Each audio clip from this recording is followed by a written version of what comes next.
बिस्मिल्लाहिर्रहमानिर्रहीम, अस्सलाम वालेकुम। पाकिस्तान मॉर्निंग में आपको खुश आमदेद कहेंगे। मैं हूँ आपकी मेज़बान इशाल अदनान और मैं हूँ मोहम्मद जुनैद हलीम। गुड मॉर्निंग, सुबह खैर, जुमा मुबारक हो आप सबको। और उम्मीद करते हैं, दुआ करते हैं कि आपकी सुबह खैरियत से गुजर रही हो। सिंध के बच्चों के लिए खबर बुरी ही कही है तो गलत नहीं होगा, क्योंकि उनकी छुट्टियाँ हो चुकी हैं ख़त्म। जितनी मौजें करनी थी कर ली। अब सरकारी और निजी स्कूल 1 अगस्त से हफ्ते में 6 रोज़ खोलने की हिदायत कर दी गई है। तो खूब मेहनत करनी पड़ेगी सिंध के बच्चों को, और फिर पंजाब और दीगर सूबों के बच्चों की बारी भी जल्दी आने वाली है। बिल्कुल जी, और इस हवाले से सूबाई महकमा तालीम ने नोटिफिकेशन जारी किया है, जिसमें कहा गया है कि सिंध के सरकारी निजी स्कूल 1 अगस्त से 6 रोज़ के लिए खोले जाएंगे, यानी कि सैटरडे की छुट्टी भी ख़त्म कर दी गई है। और नोटिफिकेशन में ये भी कहा गया है कि सरकारी और निजी तालीमी इदारों में पीर से हफ्ते तक बाकायदा क्लासेस का आगाज़ होगा। गर्मी की शिद्दत अभी जूं की तो बरकरार है, और सिंध के अंदर तो वैसे भी गर्मी ज़्यादा होती है, लेकिन इसके बावजूद जो सिंध हुकूमत का फैसला है, हम लोग खुद भी ये सोच रहे हैं, शायद जो वुज़रान हैं, मशीरान हैं, उनके अपने बच्चों से वो तंग आ चुके थे, जिसकी वजह से बिलाखिर ये फैसला किया गया है कि अब स्कूल बाकायदा खोल दिए जाएँ, ताकि बच्चों से जान छूटे और जो तालीमी सिलसिला है वो भी शुरू हो सके। और वैसे भी हमें पाकिस्तान में मुख्तलिफ मौके छुट्टियों के मिलते रहते हैं, कभी स्मॉग की वजह से, कभी फ्यूल क्राइसिस की वजह से, और कभी गर्मी की वजह से। तो अच्छा, बच्चों को मेहनत करनी होगी और उसकी आदत डालनी होगी। तो सिंध के बच्चों के लिए ढेरों दुआएं कि वो खुश उसलूबी के साथ अपने इन सेशंस का आगाज़ करें और जम के पढ़ाई करें।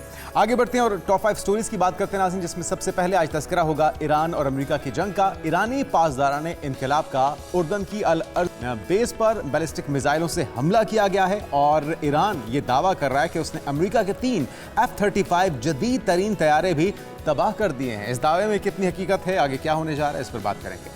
और उसके बाद बात करेंगे पेट्रोल और डीजल की कीमत में एक बार फिर इजाफा। नोटिफिकेशन जारी, पेट्रोल के रोज़ाना के नर्ख, किसकी सहूलत, किसकी परेशानी और कौन इससे फ़ायदा उठा रहा है, इस पर भी तफसील से जायज़ा लेंगे। फिर बात होगी मौसम की। मानसून बारिशों में ख़तरनाक स्किन इन्फेक्शन से कैसे बचा जाए, क्योंकि बरसात का मौसम है और इसमें फंगल इन्फेक्शन और एक्नी जैसे मसाइल आम हो जाते हैं। इनसे कैसे छुटकारा मुमकिन हो सकता है, इस पर माहिरीन की राय शामिल करेंगे। और लंग्स इन्फेक्शन की हवाले से भी बात करेंगे।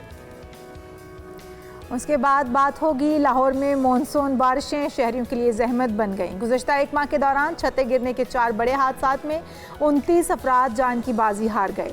पानी चारों तरफ से घिर चुका है, तो घरों की हिफाजत कैसे की जाए, इस पर भी हम तफसील से बात करेंगे, क्योंकि आज का सबसे बड़ा मसला भी यही है, क्योंकि घर पूरे के पूरे पानी में डूब जाते हैं, और उसके बाद क्या वो अपनी असली हालत में मौजूद रहते हैं या नहीं, या फिर उन पर इलाज किया जा सकता है, या फिर उनको दोबारा से रिकंस्ट्रक्ट करना होगा। इस सब पर भी आज तफसील से बात होगी। और फिर आखिर में बात करेंगे, हम सबका इस चीज़ पर बड़ा स्ट्रॉन्ग बिलीव है, ईमान है, होना भी चाहिए, कि सदका आसमानी बलाओं को दूर करता है और तकदीर के फैसलों तक को बदल देता है। दुआओं में बड़ा असर होता है, लेकिन सदका करने का सही तरीका क्या है, बुर्ज के हिसाब से किस चीज़ का सदका हमें देना चाहिए, इस पर भी आज तफसील से बात होगी। तो बहुत से अहम और दिलचस्प मौज़ूआत आज के प्रोग्राम का हिस्सा होंगे। सबसे पहले आगाज़ कर लेते हैं ताज़ा डेवलपमेंट का। एक बड़ी पेशरफ्त, और हम देख रहे थे कि कुछ दिन के सीज़ फायर के बाद या हमलों में कमी के बाद एक बार फिर से तेज़ी देखी जा रही है। ईरानी पासदारान इनकलाब ने उर्दन के अल अज़रक बेस पर 3 अमरीकी लड़ाका तैयारे, जो कि बहुत ही जदीद हैं, 5th जनरेशन फाइटर जेट्स हैं, F-35, उनको तबाह करने का दावा भी किया जा रहा है। और एक बयान में पासदारान इनकलाब ने कहा है कि उर्दन के अल अज़रक बेस पर अमरीका के 3 F-35 तैयारों को तबाह कर दिया है। और साथ में अमरीका की तरफ से हम बार बार देख रहे हैं कि सेंटकॉम की तरफ से ये कहा जा रहा है कि उनके जितना भी असलहे के ज़खायर थे वो ख़त्म होते जा रहे हैं, उसमें कमी है, और किस तरह से अब उस जंग को जारी रख पाएंगे, ये भी एक सवाल निशान है। बिल्कुल जी, और इसी सब पर बात करने के लिए डॉक्टर इरफान फानी साहब, माहिर आलमी अमूर, हमारे साथ मौजूद हैं। वेलकम टू शो कहेंगे डॉक्टर साहब आपको। और डॉक्टर साहब की रिपोर्ट्स अपनी जगह पर मौजूद हैं कि अब उनके पास मिसाइल, बैलिस्टिक सिस्टम, या उनके पास ड्रोन्स और जो उनके ज़खायर थे वो तमाम के तमाम ख़त्म होने के करीब पहुँच चुके हैं, और जितना वो जंग में इस वक्त अपना नुकसान वैसे भी करवा चुके हैं, अब इस कैपेसिटी में अमेरिका आपको नज़र आ रहा है कि वो मज़ीद जंग को तूल दे सकता है। और दूसरी तरफ ईरान का जो दावा है कि इस वक्त उन्होंने F-35 तैयारे तबाह कर दिए हैं, अमेरिका के वो भी 3, तो कितनी सदाकत इसमें समझी जाए? सबसे पहले तो थैंक यू वेरी मच कि आपने प्रोग्राम के अंदर मुझको इनवाइट किया। देखें, गुज़िश्ता जुम्मे को 24 जुलाई को सेंटकॉम के अंदर डोनाल्ड ट्रंप के साथ जब मीटिंग होती है पेंटागन के ऑफिसर्स की, तो उसके अंदर पहले तो ये कहा गया था कि ईरान जो है वो अल्टीमेटली हमारे पास कोई मिलिट्री अब ऑप्शन है नहीं।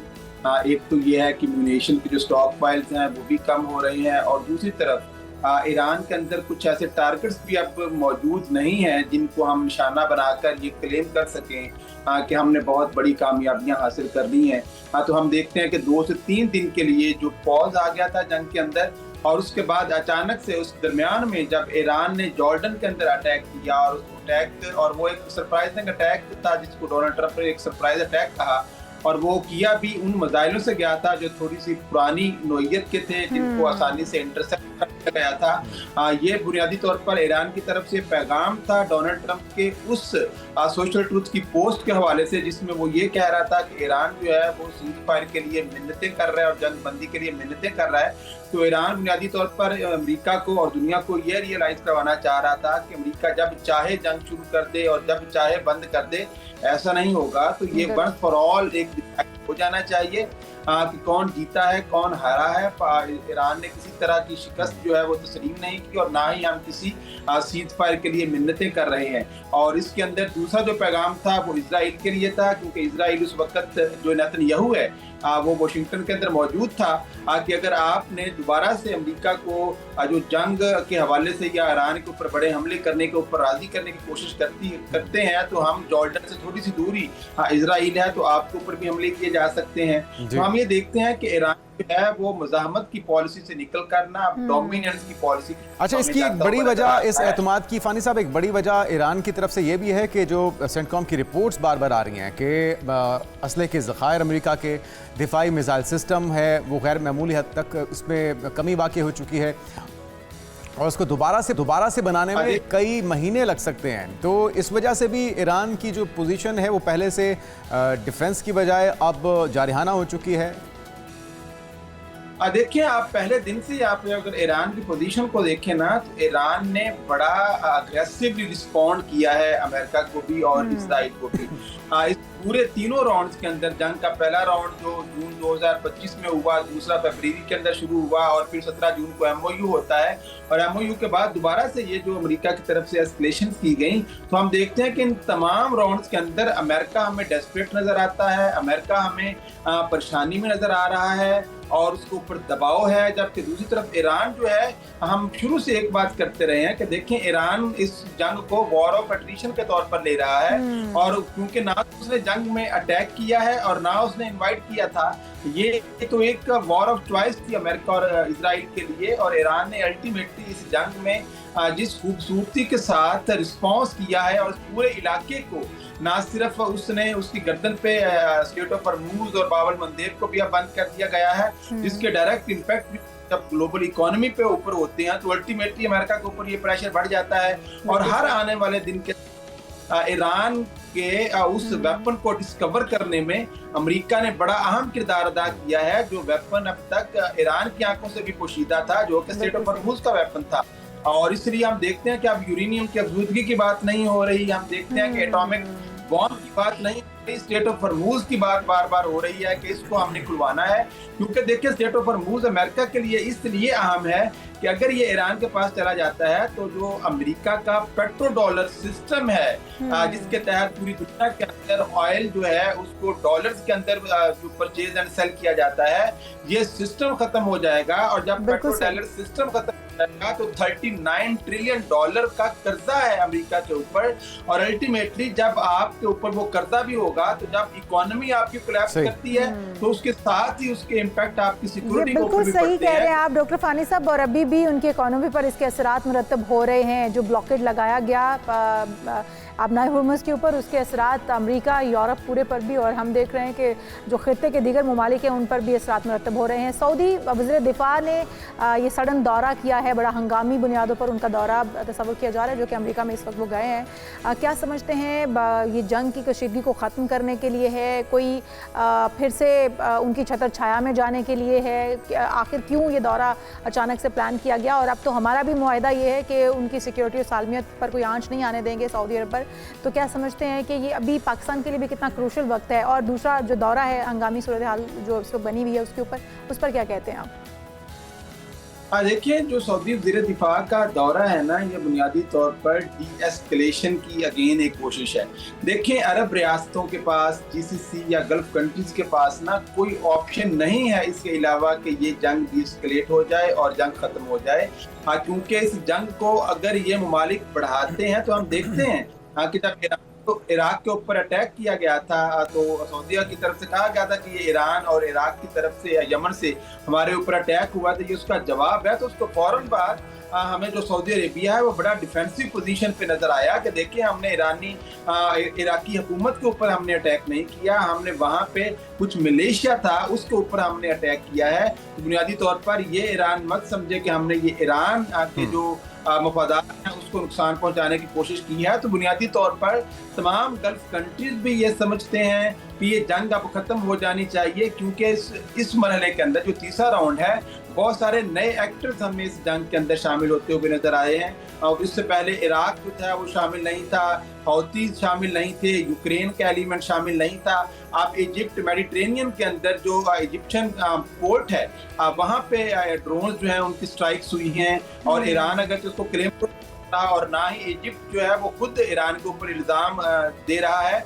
तो ये जंग जो है ये अब बहुत ज्यादा फैलती जा रही है और अल्टीमेटली ये वो आइडियल लम्हा है नेतन्याहू के लिए कि जिसका वो इंतजार कर रहा है कि किसी तरह से ये जितने भी मालिक हैं आपस में दस्तों गिरेबां हो जाएंगे। तो अल्टीमेटली जो इजराइल के मफादात हैं इस खित्ते के अंदर उसको तहफ़्फ़ुज़ हासिल होगा। और अमेरिका के साथ जो अभी पिछले दिनों कांग्रेस के अंदर एक जो बिल पास किया गया है जिसके अंदर 100 से ज़ायद जो डेमोक्रेट्स थे उन्होंने इजराइल के खिलाफ वोट किया था कि इनके ऊपर जो मिलिट्री एड है इनकी बंद होनी चाहिए। अगरचे वो बिल पास तो नहीं हुआ था, लेकिन जो बिल पास हुआ था उसके अंदर एक ये भी चीज़ शामिल थी कि मुस्तकबल के अंदर वेस्ट एशिया को लेके अमेरिका और इजराइल जो हैं वो दोनों मिलकर यहाँ पे जो तहफ़्फ़ुज़ हैं अपने उनके लिए काम करेंगे। तो इसका मतलब है कि अमेरिका अगर निकल भी जाता है तो नेतन्याहू की के अंदर ही अब यहाँ पे बाद में सारा कुछ होगा इस खित्ते के अंदर। अच्छा, ये वो चीजें हैं इस खित्ते में मुकम्मल अमन के बगैर क्या फानी साहब ये मुमकिन हो पाएगा? गजा के अंदर अमन हो, लेबनान के अंदर या अरब ममालिक के ऊपर होने वाले हमलों का सिलसिला जब तक मुकम्मल तौर पर नहीं खत्म होता तो ये अमन किस तरह से मुमकिन होगा? बोर्ड ऑफ पीस के हवाले से डोनाल्ड ट्रंप ये दावा कर रहे हैं कि जी अब उस पर अमल दरामद का आगाज़ होगा। हमास तो पहले ही एग्री कर चुकी है कि वो गैर मुसल्लह होने को तैयार है, इजरायली फोर्सेस भी गजा से बाहर निकलें। तो ये कितना चैलेंजिंग होगा? इसमें कौन कौन कंट्रीब्यूट कर सकता है जो कि इस तमाम मुआहिदे के ऊपर, प्रोसेस के ऊपर अमल दरामद को यकीनी बनाए? देखिए, बोर्ड ऑफ पीस जो है ना वो जब डोनाल्ड ट्रंप ने इसको पेश भी किया था और शर्म शेख के अंदर उसकी एक मीटिंग हुई थी और 20 नुकात थे उसके, जिसके अंदर ये कहा गया था कि एक तरफ अगर जो हमास है वो डिसआर्म होती है तो रिजल्टेंटली जो येलो लाइन है गाजा के अंदर वहां तक इजरायली फोर्सेस थी तो वहां से भी वो बाहर निकल जाएंगी। और यहाँ पे जो यरगमाली थे उनके आपस में वापसी की भी बात की गई थी।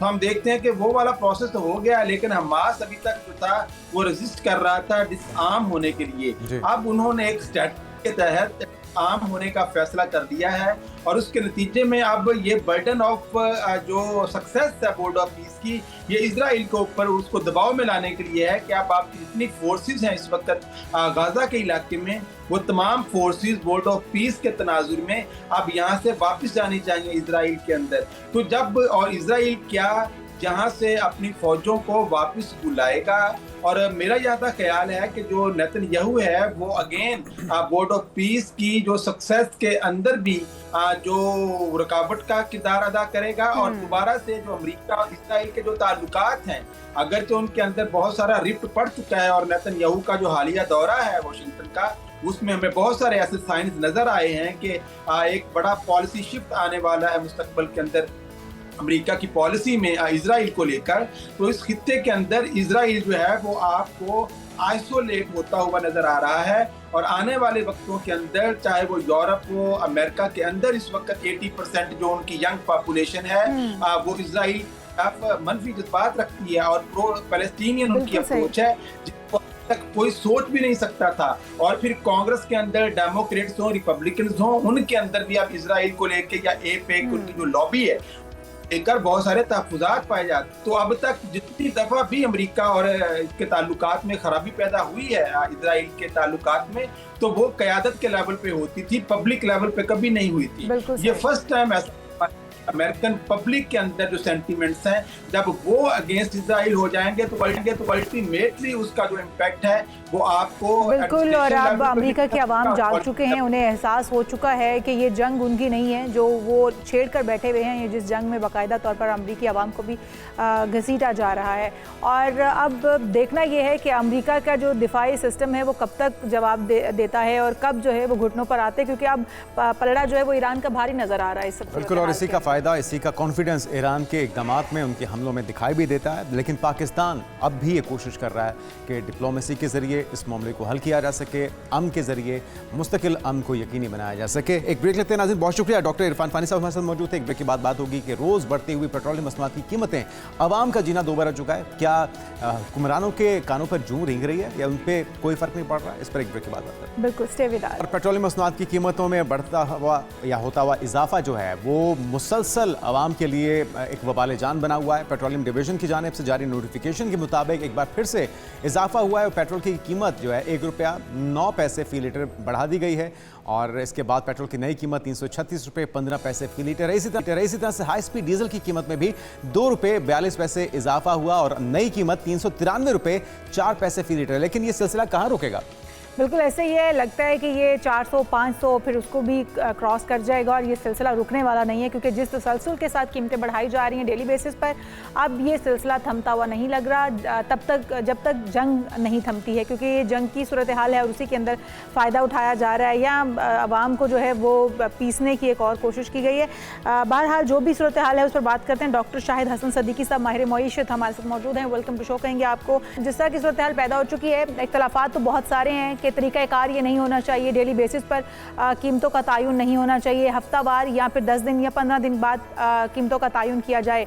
और यही खदशात जो थे वो तहफ़्फ़ुज़ात जो थे वो पेट्रोलियम एसोसिएशन को भी थे, डीलर्स एसोसिएशन को भी थे, लेकिन अब क्योंकि उनको थोड़ा मार्जिन देने की यकीन दहानी कराई गई है गवर्नमेंट की जानिब से, अब वो मुतमईन है। लेकिन अवाम उसी चक्की में पिस रहे हैं, वही महंगाई, क्योंकि पेट्रोल की कीमत ₹1 भी बढ़ाई जाती है तो तमाम जो गुड्स ट्रांसपोर्ट हैं उनके किराए भी बढ़ते हैं और फिर जो ज़रूरी अशिया हैं उनकी कीमतें भी बढ़ जाती हैं। तो क्या तरीक़ाकार हो सकता था, पॉसिबल तरीक़ेकार हमारे पास क्या मौजूद थे जो हमने नहीं अपनाए, और क्या ये तरीका सही है जो राइज हुआ इस वक्त? बहुत शुक्रिया आपका। देखिए, अखलाकी तौर पर हुकूमत के पास तो कोई जवाब नहीं है। असल बात जो है, आपने इशारतन कह भी दी है कि जिस वक्त टैक्सों की चोरी होती रहती है, शाहाना अखराजात होते रहते हैं, ताकतवर तबकों को मराद दी जाती रहती हैं, टैक्सों की वसूली का जो हदफ रखा है वो हासिल नहीं होता, तो उस सब के नुकसानात को पूरा करने के लिए हुकूमत जो है ना पेट्रोलियम मसनूआत के नरखों में इजाफा करती है। तो ये अखलाकी जवाब तो इसका बिल्कुल नहीं है। और इसके लिए जंग या मुहाज़राई की जो कैफियत इस वक्त है, जो शायद ज़्यादा अरसे बरकरार ना रहे, क्योंकि अमेरिका बहुत बेचैन है कि वो जंग से बाहर निकले। ईरान ने बड़ी हिम्मत दिखाई है, बहुत बड़ा मार्का सर किया है, तो मैं नहीं समझता कि जंग लंबे अरसे चलेगी। लेकिन इसकी आड़ में या जंग के असरात की आड़ में अगर हमारी हुकूमत ने अवाम पर ये बोझ डालना ज़रूरी समझा तो ये एक बहुत ही अफसोसनाक चीज़ होगी। जैसा आपने इशारा किया कि आम आदमी की हालत ख़राब हो जाती है, खाने पीने की अशिया, ट्रांसपोर्ट। लेकिन मैं इजाफा करूँगा, मईशत तबाह होती है और पाकिस्तान की सलामती को खतरात लाक होते हैं। मईशत तबाह तो है, जब पैदावारी लागत बढ़ेगी तो बरामदात इफेक्ट होंगी तो आप कर्जे लेंगे। लेकिन मैं सलामती की बात इसलिए कर रहा हूँ कि हमारे मुल्क में भारत और अफगानिस्तान दहशतगर्दी करा रहे हैं, तो अगर अवाम के साथ ये इक़्तिसादी दहशतगर्दी हुकूमत करती रही, पेट्रोल और बिजली के नर्ख, तो वो जंग कैसे जीतेंगे? वो शहादतें जो हैं फौज और अवाम और पुलिस, वो नाकाम हो जाएंगी। तो 3 नुक्ता नज़र से मैं कह रहा हूँ, आम आदमी के नुक्ता नज़र से, मईशत के नुक्ता नज़र से और सलामती के नुक्ता नज़र से ज़रूरी है कि हुकूमत अपनी जिम्मेदारी पूरी करे, अखराजात कम करे, टैक्सों की चोरी रोके। और पेट्रोलियम मसनूआत में मैं एक जुमला कह देना चाहता हूँ, मैंने पूरी कैलकुलेशंस की हैं। अगर तीनों पार्टियां इस वक्त इक़्तिदार में हैं, उस मंशूर पे अमल करें जिस पर उन्होंने इंतखाबात अगर जीता है तो जीता है, तो 100 रुपए से 130 अरब 100 रुपए लीटर से 130 रुपए लीटर तक कमी की गुंजाइश है। यानी हुकूमत सब्सिडी भी दे सकती है। इसलिए कि आप अगर 16 लेकिन इसके लिए तो डॉक्टर साहब ख्वाहिश होनी चाहिए, विल होनी चाहिए, लेकिन ऐसा तो कुछ मामला नज़र नहीं आता। जो इनके निर्गे में आ चुका है वही उसी को दबाया जा रहा है, उसी को निचोड़ा जा रहा है। और ये मामला सिर्फ पेट्रोलियम मसनूआत तक नहीं जुड़ा हुआ। एक और जो महंगाई से जुड़ा हुआ अहम मामला है वो इलेक्ट्रिसिटी बिल्स हैं।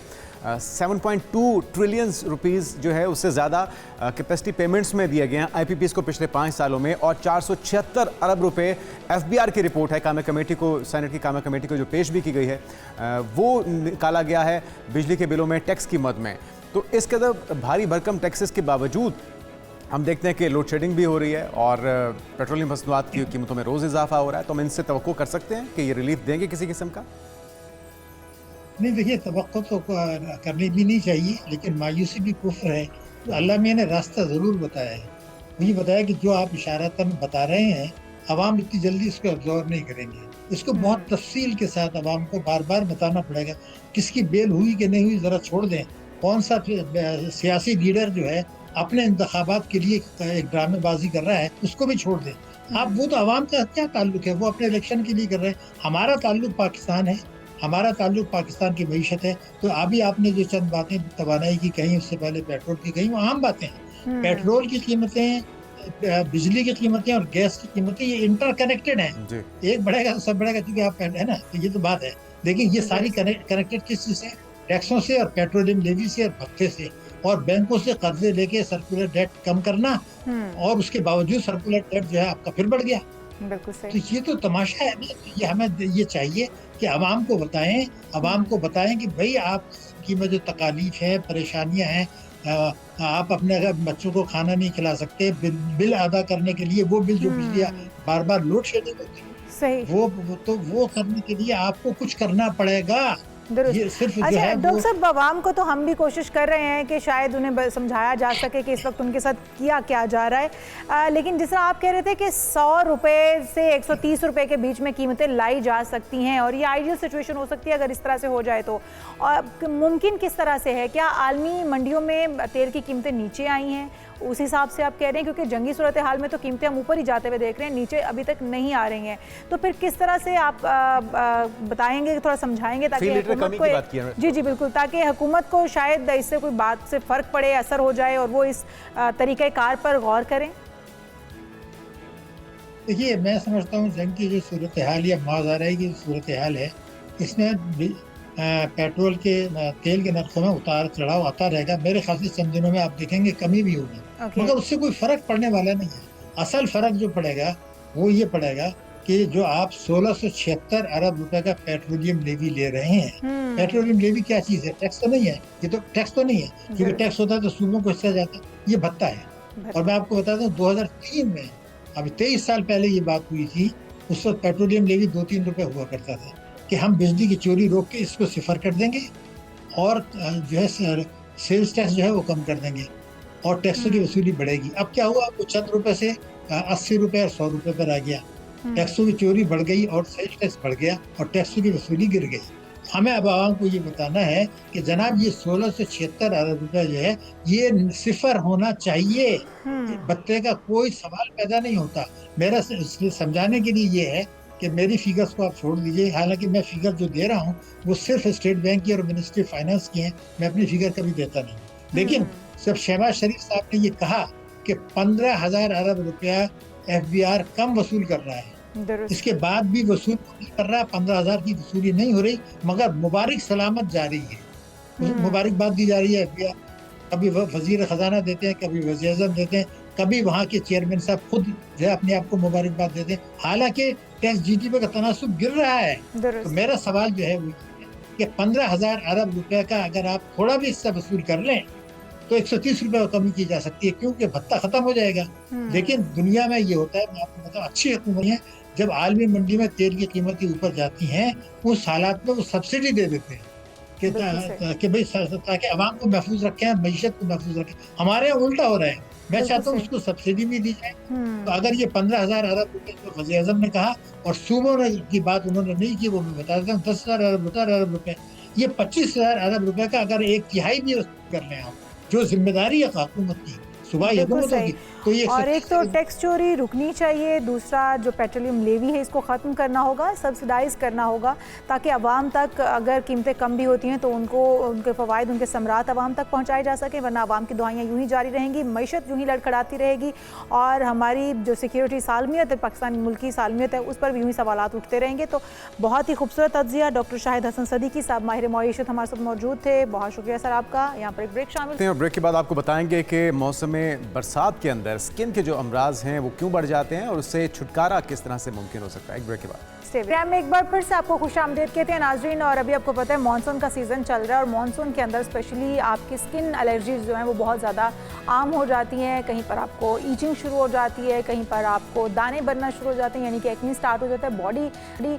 रैशेस शुरू हो जाते हैं और फिर आप जो है वो उससे इतने इरिटेट हो जाते हैं और वो उनको आप ईचिंग कर करके खारिश करने के बाद आप फंगल इन्फेक्शन में बदल देते हैं उस दाने को, उस रैश को या उस एलर्जी को। तो इससे किस तरह से बचा जा सकता है, क्या तरीका इलाज हो सकते हैं और इस मॉनसून में आपने क्या ऐसे तरीके इस्तेमाल करने हैं या अपने खाने पीने में क्या तब्दीली लानी है ताकि आप इनसे बच सकें। बिल्कुल, इसके लिए हमारे साथ मौजूद होंगे डॉक्टर मुबश्शिर डाहा, माहिर अमराज स्किन। डॉक्टर साहब आपको वेलकम करें मॉर्निंग में। पहला बुनियादी सवाल तो यही है कि इस बरसात के मौसम में ह्यूमिडिटी बहुत बढ़ जाती है, तो कौन कौन से मसाइल हैं, कौन कौन सी डिजीज़ हैं जो कि जिसका सामना आम आवाम को करना पड़ता है, फिर उसके हल की तरफ आएंगे। हाँ, थैंक यू वेरी मच जी, बहुत शुक्रिया। बिल्कुल बड़ा अच्छा सवाल आपने कहा कि आजकल के सीजन की वजह से होता क्या है कि हमारी जो स्किन है वो outer part of the body है, मतलब हमारा जो स्किन है यही है कि जो मौसमी तगय्युर और तबद्दुल के साथ एक्सपोज हो रही होती है। अगर रेनी सीजन हो रहा है, धूप ज़्यादा है, गर्मी ज़्यादा है, सर्दी ज़्यादा है, तो इसका डायरेक्ट इम्पैक्ट स्किन के ऊपर आ रहा होता है। हम बात करते हैं रेनी सीजन की। रेनी सीजन में ये होता है, जिस तरह आजकल मौसम बरसात है, इसमें ये होता है कि सराउंडिंग इन्वायरमेंट में, सराउंडिंग वेदर में ह्यूमिडिटी बढ़ जाती है। ह्यूमिडिटी बढ़ने की वजह से क्या होता है कि हमारे फेस के ऊपर अक्सर आपने देखा होगा कि स्किन चिपचिपी सी हो जाती है और स्किन के ऊपर जो हमारी सीबम प्रोडक्शन है, सीबम की प्रोडक्शन तो हो रही होती है रूटीन में, लेकिन क्या होता है कि वो जमा होना शुरू हो जाती है। उसके जमा होने की वजह से आगे फिर पिंपल्स हो सकते हैं, आगे फिर आपकी स्किन जो है वो इसके अगर हम इसको प्रॉपरली वो नहीं करते, इसकी केयर नहीं करते या रेगुलर बेसिस पे इसको वॉश नहीं करते, तो ये एक्नी मजीद बढ़ सकती है। ठीक है। अच्छा डॉक्टर साहब ये भी बताइएगा कि क्या इस मौसम के लिए कुछ ख़ास किस्म के मॉइस्चराइज़र होने चाहिए ताकि आपकी स्किन चिपचिपी ना हो, और ख़ास किस्म के फेस वॉशेज़ या बॉडी वॉशेज़ होने चाहिए, या फिर जो रेगुलर इस्तेमाल कर रहे होते हैं हम वही हमें इस्तेमाल करते रहना चाहिए? जी बिल्कुल ऐसा ही है कि इसमें जो हमारे इस सीज़न के लिए स्पेसिफिकली हमें जो वो यूज़ करना होता है, फेस वॉश की बात कर रहे हैं आप या सोप की बात कर रहे हैं या बॉडी वॉश की बात कर रहे हैं, वो डिफरेंट टाइप के होते हैं। अच्छा, समर में यूज़ करने के लिए या इस सीज़न में यूज़ करने के लिए डिफरेंट होते हैं और साथ ही है कि विंटर में यूज़ करने के लिए डिफरेंट होते हैं। तो जो हमारी ऑयल को कंट्रोल करे, हम में बोलते हैं कि स्किन ऑयली हो रही है, एक्चुअली वो क्या हो रहा था कि स्किन के ऊपर सीबम जमा हो रहा होता है, तो उसको जो कंट्रोल करे हमें वो वाले फेस वॉशेस और वो वाले बॉडी वॉशेस यूज करने चाहिए ताकि ज्यादा इसके ऊपर जो है वो ऑयल जमा ना हो, और ऑयल जमा होने की वजह से ही ऑनवर्ड जो है कॉम्प्लिकेशन होती हैं, या दाने निकलते हैं या एक्नी होती है। ठीक है। अच्छा डॉक्टर साहब, स्किन के रूटीन फिर क्या होनी चाहिए, मर्दों के लिए भी, औरतों के लिए भी, हर तरह की स्किन के लिए भी बता दीजिएगा, जिनकी नॉर्मल स्किन है, जिनकी ड्राई है, जिनकी ऑयली स्किन है, उनका तरीक़ाकार क्या होना चाहिए। वैसे तो हमारा दीन इस्लाम भी बड़ा खूबसूरत मज़हब है, 5 बार अगर वज़ू करते हैं तो उससे भी आप तरोताज़ा हो सकते हैं, लेकिन एहतियात क्या क्या हो सकती है। और सनस्क्रीन अमूमी तौर पे हम लगाते हैं धूप के मौसम में, क्या इस बरसात के मौसम में भी उसका अप्लाई फ़ायदेमंद हो सकता है? जी बिल्कुल ऐसा ही है कि जो आम रूटीन में इस सीज़न में स्पेसिफिकली होता क्या है कि इस सीज़न में चूंकि ज़्यादा आपकी स्किन के ऊपर ऑयल जमा हो रहा होता है, तो आपको फेस वॉश जो अगर आप रूटीन में कर रहे हैं 1 दफ़ा या 2 दफ़ा कर रहे हैं 24 घंटों में, तो इसमें आप 4 से 5 मरतबा करें। और जो मॉइस्चराइज़र यूज़ करने की आपने बात की है, तो मॉइस्चराइज़र भी यूज़ करना चाहिए। अगर आपकी स्किन आपने ज़्यादा फेस वॉश कर लिया है या स्किन ड्राई होना शुरू हो गई है, तो उस सूरत में आप जो है मॉइस्चराइज़र यूज़ करें। लेकिन इस सीज़न में मॉइस्चराइज़र के यूज़ करने की जो क्वांटिटी है या उसकी जो फ्रीक्वेंसी है वो कम हो जाती है comparative to other season like in winter. उसकी रीज़न ये होती है कि चूंकि स्किन ऑलरेडी ही ऑयली हो रही होती है, तो उसको ज़्यादा मॉइस्चराइज करने की जरूरत नहीं पड़ती। जिस तरह हमने पहले बात की, अगर हम इस सीज़न में इसी सीजन के अकॉर्डिंग जो फेस वॉश होता है वो यूज करेंगे, तो उससे क्या होगा कि स्किन के ऊपर ऑयल भी जमा नहीं होगा, और अगर उससे ड्राई हो जाती है तो फिर हम मॉइस्चराइजर यूज कर सकते हैं। आपने बात किया कि सनस्क्रीन यूज करना चाहिए। देखिए, sunscreen is very much important in every weather, चाहे विंटर है, रेनी सीजन है, समर है। उसमें बहुत ज़्यादा ज़रूरी होता है। उसकी रीज़न ये है कि रेनी सीजन में भी दरमियान में सूरज निकल आता है, तो उसमें अल्ट्रावायलेट रेज होते हैं जो कि स्किन को डैमेज करती हैं। अब सनस्क्रीन का भी यूज़ इतना ही ज़रूरी है जितना आम सीजन में ज़रूरी है, तो इसलिए हमने इसको इस तरह से नहीं देखना कि चूंकि सराउंडिंग वेदर ठंडा, वो ज़्यादा गर्मी नहीं होती, ज़्यादा तपिश नहीं होती, सूरज की किरणें जो है बहुत ज़्यादा वो नहीं हो रही होती हैं, उनमें इंटेंसिटी ज़्यादा नहीं होती, तो इसलिए हमने सनस्क्रीन यूज़ नहीं करना। ऐसा नहीं है, जबकि हमने रेगुलर बेसिस पे सनस्क्रीन को यूज़ करना है। बिल्कुल ठीक। अच्छा, ये भी बताइएगा कि हम हाइड्रेट रह सकें, उसके लिए हमें क्या करना होगा? अपनी खुराक में कौन सी तब्दीलियां लानी होंगी? पानी का इंटेक कितना होना चाहिए इस मौसम में, क्योंकि स्वेटिंग भी हो रही होती है, हब्स भी हो रही होती है, तो क्या किया जाए? फिर इसके लिए आपकी ग़िज़ाएँ क्या होनी चाहिए? पानी का इस्तेमाल कितना होना चाहिए? जी बिल्कुल, इसमें ये होता है कि जो आपकी रूटीन का वाटर इनटेक है उसको कंटिन्यू करें। होता क्या है कि इस सीज़न में चूंकि सराउंडिंग में ज़्यादा गर्मी फील नहीं हो रही होती, हबस ज़्यादा होती है, तो प्यास जो प्यास है वो इतनी ज़्यादा नहीं लगती। तो इसलिए आपने रूटीन में अपनी एक रूटीन बना लें कि जी के 8 गिलास ऑफ वाटर जो हम रूटीन में लेते हैं वो अप्रॉक्सीमेटली बन जाता है 4 लीटर, तो वो लाजमी लें। दूसरी बात यह कि जो आपने डाइट की बात की है, तो डाइटरी इनटेक इस मौसम के लिए स्पेसिफिकली बहुत ज़रूरी है। उसकी रीज़न ये है कि जिन लोगों की स्किन एक्नी प्रोन होती है, जिनकी स्किन ऑलरेडी ऑयली होती है, तो इस सीज़न में उनकी एक्नी होने के चांसेस बढ़ जाते हैं, और वो अगर अपनी डाइटरी इनटेक को बेहतर नहीं करते, और वो रूटीन से मुराद ये है कि आजकल की आपने देखा होगा कि जनरेशन जो है सबसे ज़्यादा शिफ्ट हो गए जंक फूड के ऊपर, फिजी ड्रिंक्स के ऊपर, कार्बोहाइड्रेट ज़्यादा कार्बोहाइड्रेट डाइट के ऊपर। तो इसलिए उनको रिकमेंड मैं ये करूंगा कि फ्रेश वेजिटेबल, फ्रेश जूसेस और जो नॉर्मल प्रोटीन डाइट, इस चीज़ के ऊपर फोकस करें, इंस्पाइट ऑफ दिस कि आप जंक फूड की तरफ जाएं। जंक फूड अगर आम रूटीन में एक्नी काज कर रही है, अगर एक्नी काज आम रूटीन में कम काज करती है, लेकिन इस सीजन में उसकी जो एक्नी होने के चांसेस ज़्यादा बढ़ जाते हैं, क्योंकि सराउंडिंग वेदर में ह्यूमिडिटी ज़्यादा होती है और स्किन के ऊपर ऑयल ज़्यादा जमा होता है और ज़्यादा एक्नी हो सकती है। अच्छा, फंगल इन्फेक्शन, स्किन एलर्जी या रैशेस का होना भी इस मौसम में बढ़ जाता है, उसकी रीजंस और फिर उसका ट्रीटमेंट, उसका हल क्या हो सकता है? क्या दवा इस्तेमाल करनी होगी, डाइट बेहतर करनी होगी, क्या कुछ किया जा सकता है उसके लिए? जी बिल्कुल ऐसा ही है। फंगल इन्फेक्शन इस मौसम में बढ़ जाती है। उसकी सबसे बड़ी रीजन ये है कि जो फंगस है वो ग्रो करते हैं वेट इन्वायरमेंट में। आपको हम पहले भी डिस्कस कर चुके हैं, सराउंडिंग में ह्यूमिडिटी ज्यादा होती है। अब होता क्या है कि पसीना भी ज्यादा आ रहा होता है, और ज्यादातर जिस तरह हम लोग अगर सॉक्स यूज करते हैं तो पाँव ज्यादा गीले जल्दी हो जाते हैं और फिर वो लंबा टाइम तक गीले रहते हैं।